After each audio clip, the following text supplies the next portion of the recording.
sa maraming tao, parang astig siya. Kasi, Pero pag, kami lang, ganyan, pa-baby siya eh.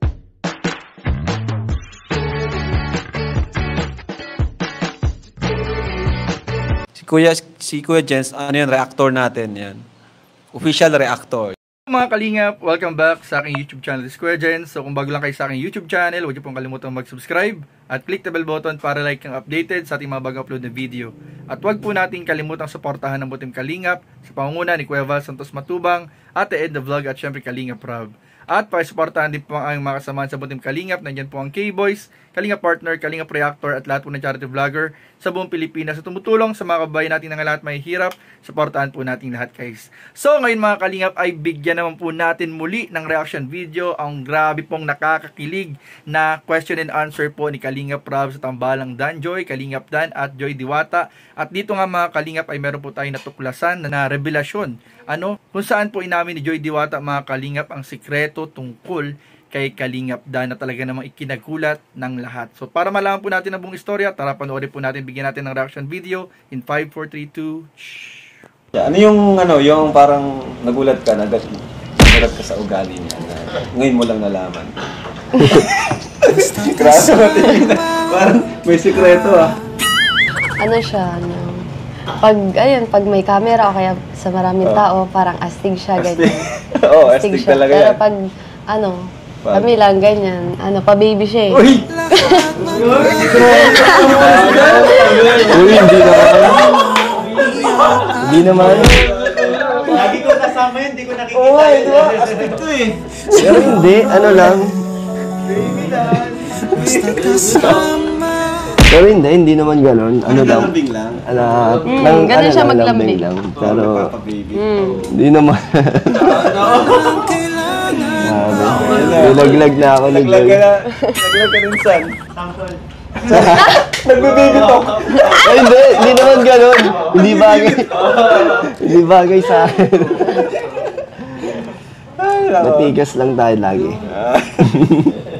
Ayan, siyempre si Dan naman ang tatanungin ko.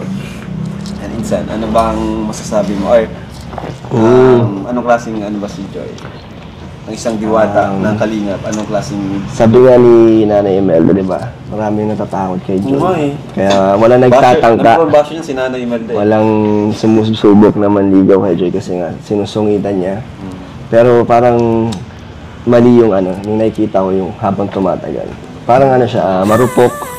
Tapos, kabaliktaran pala. madali siyang masuyuin. Hindi niya pinapatagal. Parang din, gusto niya rin lagi ding okay, masaya. Tsaka ayaw niya madagdagan yung stress or yung mga iniisip kasi nga busy na siya sa work. So siya na rin yung gumagawa ng way na maging okay. Kaya talagang okay siya. Baka mature na Joy. Thoughtful at maalalahanin. Maalalahanin niya si Joy. Yun na lang, nagselos ka na ba? Joy, may selos ka na ba? Hindi pa naman. Parang lang. Ganun lang din, tampo lang din. Pero hindi ako nag-sell. Kung maliit na bagay lang naman. Kasi ganun. Ikaw, Insan? Sa kanya, wala naman. Kasi, tiwala lang na Joy. Tiwala namin sa isa't isa. Kahit hindi kami lagi nagkikita, parang hindi namin iniisip na baka may mga ibang ginagawa na mga ikakagalit namin. So, grabe, no? Tiwala lang kami ni Joy. Yeah. Para sa inyong dalawa, sa relationship niyo, ano yung pinaka-importanteng bagay sa isang relasyon na dapat meron kayo? Sa amin habang tumatagal. Maya ka na. Ano yung pinaka-importanteng bagay sa isang relasyon? Para sa inyong dalawa, sa Dan Joy. Ayan. Mga viewers, makinig po kayo. Sagot po nila ito. Tiwala. Kasi kahit maraming mga issues sa paligid, kami ni Joy is tiwala lang sa isa't isa. Na hindi kami inaapektuhan kahit saan. So yun yung gusto namin din ng mga supporters ng Dan Joy na hanggat nakikita nilang okay at masaya kami ni Joy. Yun lang. Napaka-niya eh. Napaka-chill lang. Chill lang, low-key lang. Low-key. Ikaw, Joy? Yun din po, yung tiwala tas respect para sa akin. Respect. Diba? Tapos, na maging partner ka lang sa sa partner mo. Hindi mo siya gagawin possession kasi kung ikukulong mo siya sa relationship, syempre, hayaan mo siyang lumipad or gawin yung mga gusto niya, di ba? Ganun po. Parang yun yung... Support ka lang. Support lang. Hindi mo siya hadlangan sa ano. Bilang partner, support lang ako. Ganun. Napaka-matured naman ni Joy. Parang ibang Joy yung kausap natin ngayon. Parang habang tumatagal Joy sa Kalinga, parang mas nagiging matured ka. Bakit kaya? Kasi po parang namulat ako sa sa ganitong sa social media, parang maraming nangyayari, tapos parang iisipin mo na lang yung yung mga parang ano to? Parang hindi ka na masyadong affected. Ganun po.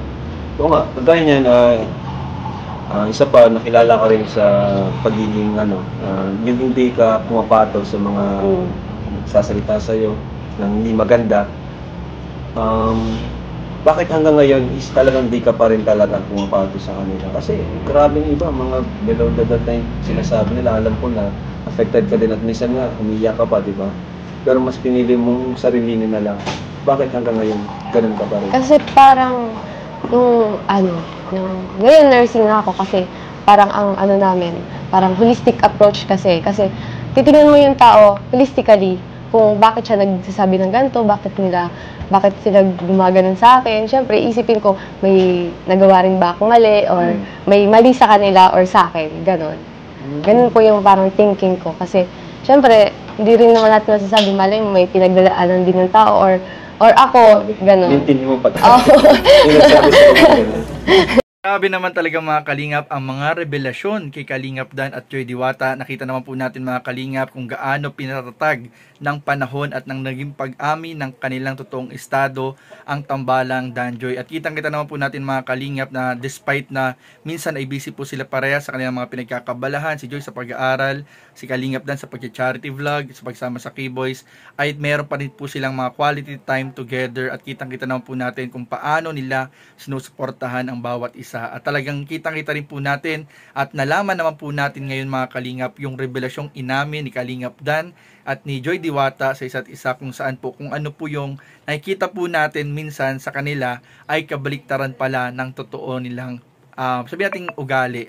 Katulad ni Dan na medyo astig, pero sabi nga ni Kalingap, ni Joy Diwata, pag silang dalawa lang ay baby po siya mga Kalingap. At ganoon din naman mga Kalingap si Joy na parang astigin din or parang yung iba na natakot lumapit dahil nga sa parang matapang na personality, pero kapag si Dan lang po ang kasama ay talagang malambing po at talagang lumalabas ang pagkadiwata po ni Joy Diwata. Kaya kitang-kita naman po natin mga Kalingap sa kabila ng mga pinagdadaanan po nila pagsubok, sa mga fake news, sa mga issues na dumadaan, ay mas lalo pong tumatatag ang tambalang Dan Joy. So yun lamang po mga Kalingap at patuloy po nating abangan ang mga update sa tambalang Dan Joy at sa iba pong mga love team sa YouTube channel ni Kalingap Rab. So yun lamang po at maraming po salamat sa panonood. Please don't forget to like, comment, share, and subscribe sa ating mga video. Maraming po salamat. God bless. Bye-bye.